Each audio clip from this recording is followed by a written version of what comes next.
Olá, sejam muito bem-vindos. Hoje a gente vai mergulhar de cabeça num guia bem prático, bem direto ao ponto, para trabalhar com o arquétipo de Baphomet dentro da magia do caos. A ideia aqui é deixar de lado aquela imagem meio distorcida, sabe? E focar no poder real de Baphomet como uma ferramenta funcional para manifestar intenções na nossa realidade. Olha, se a gente pudesse resumir o coração de toda essa prática em duas palavras, seriam essas aqui: solve e coagula, dissolver e coagular. É basicamente esse o princípio que a gente vai explorar. Essa capacidade de primeiro desconstruir a realidade como a gente a conhece e depois reconstruir ela de acordo com a nossa vontade.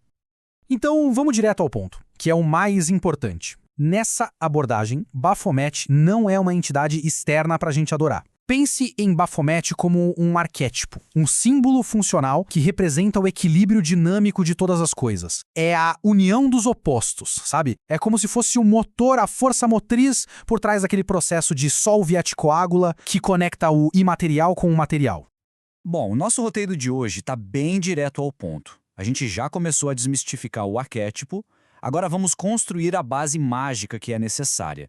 Depois aprender a invocar essa corrente energética, ver algumas aplicações práticas com sigilos e servidores e, por fim, falar um pouco sobre o caminho da maestria. Então, bora lá! Agora que a gente já tirou um pouco do mistério do conceito, vamos para o nosso primeiro passo prático, a fundação mágica. Antes de pensar em se conectar com energias arquetípicas tão potentes, o primeiro passo, e talvez o mais crucial, é sempre para dentro. É sobre dominar a própria consciência. Essa preparação não é um detalhe, é a base, o alicerce onde toda operação mágica de sucesso é construída. E essa base, ela se sustenta em três pilares, que são essenciais.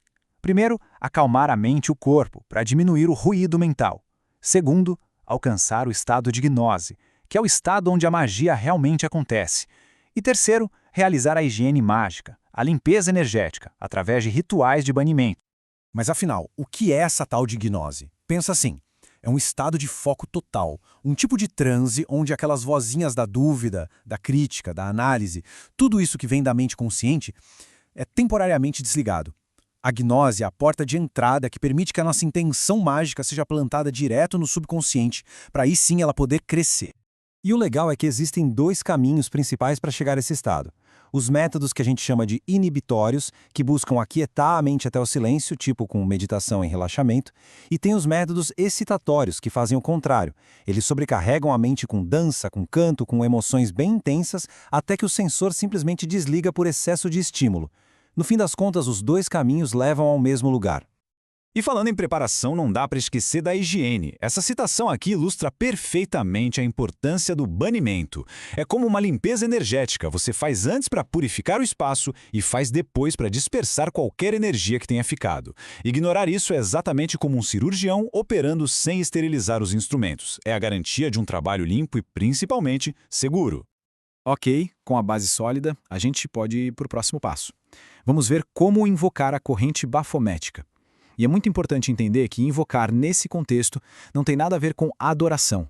É sobre alinhamento, sobre sintonizar a nossa própria consciência com as qualidades do arquétipo, para poder incorporar esse poder. O passo a passo é bem simples, na verdade. Primeiro, prepare e limpe seu espaço, de preferência com um banimento. Segundo, declare sua intenção, bem clara e objetiva. Terceiro, use uma imagem de Baphomet como uma âncora visual. Quarto, entre em gnose. Quinto, vibrar o nome Baphomet funciona como uma chave, uma forma de criar essa ponte energética. E sexto, simplesmente absorva essa energia, se alinhando com ela. Tá, mas como a gente sabe que funcionou? Os sinais são pessoais, são subjetivos, mas eles são bem perceptíveis. Pode ser uma pressão na testa, a sensação de que a energia do lugar mudou, ficou mais densa, ou de repente uma enxurrada de ideias novas, insights, ou um sentimento profundo de poder calmo, de estar no olho do furacão, sabe? Beleza, uma vez que essa conexão tá feita, essa corrente energética tá disponível. E aí, o que a gente faz com ela? Agora, vamos ver como aplicar essa energia para turbinar duas das ferramentas mais poderosas da magia do caos, os sigilos e os servidores astrais. Aqui a gente tem duas ferramentas bem diferentes, e entender essa diferença é a chave. Um sigilo, ele é como um míssil da vontade. É uma única intenção, bem condensada, que você dispara para um alvo específico. Já um servidor é mais como um drone programado. É uma entidade que você cria para executar uma tarefa contínua, de longo prazo, de forma mais autônoma. Então, como a gente usa essa energia para carregar um sigilo? O processo é o seguinte. Primeiro, invoca a corrente bafomética. Depois, em estado de gnose, foca toda a sua atenção no sigilo, canalizando energia para ele até sentir um clímax, um ponto de ruptura. Nesse exato momento, você lança o sigilo, destruindo a forma física dele e a parte mais importante, talvez a mais difícil, esquecer. Soltar completamente. Isso é fundamental para não sabotar o processo com a nossa ansiedade. Já a criação de um servidor é um processo um pouco mais complexo. É literalmente a construção de uma entidade astral. Ela precisa de uma função muito clara, um nome, uma forma visual e, o mais importante, um sigilo-chave que encapsula toda a essência dela. Esse sigilo-chave é como se fosse o DNA astral da criatura, sabe? É o código-fonte que define tudo sobre ela. Claro que usar servidores animados por essa corrente tem vantagens imensas, como um potencial energético altíssimo e muita estabilidade. Mas, como tudo na vida, grande poder vem com grande responsabilidade.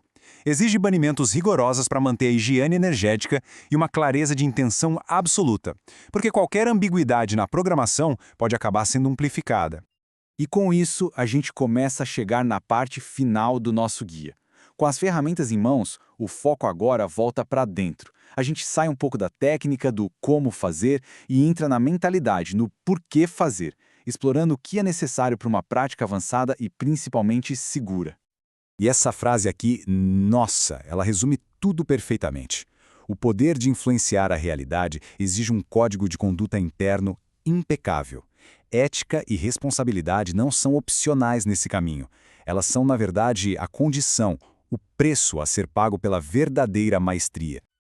Então, para fechar, fica uma reflexão no ar.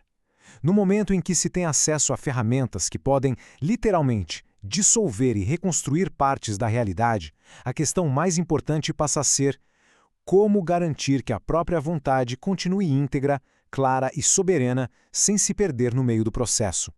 E aí, curtiu esse nosso guia? Se ele foi útil de alguma forma, considere se inscrever aqui no nosso canal, deixar um like e ativar o sininho para não perder as nossas futuras explorações. A gente agradece demais a companhia nessa jornada. Muito obrigado e até a próxima!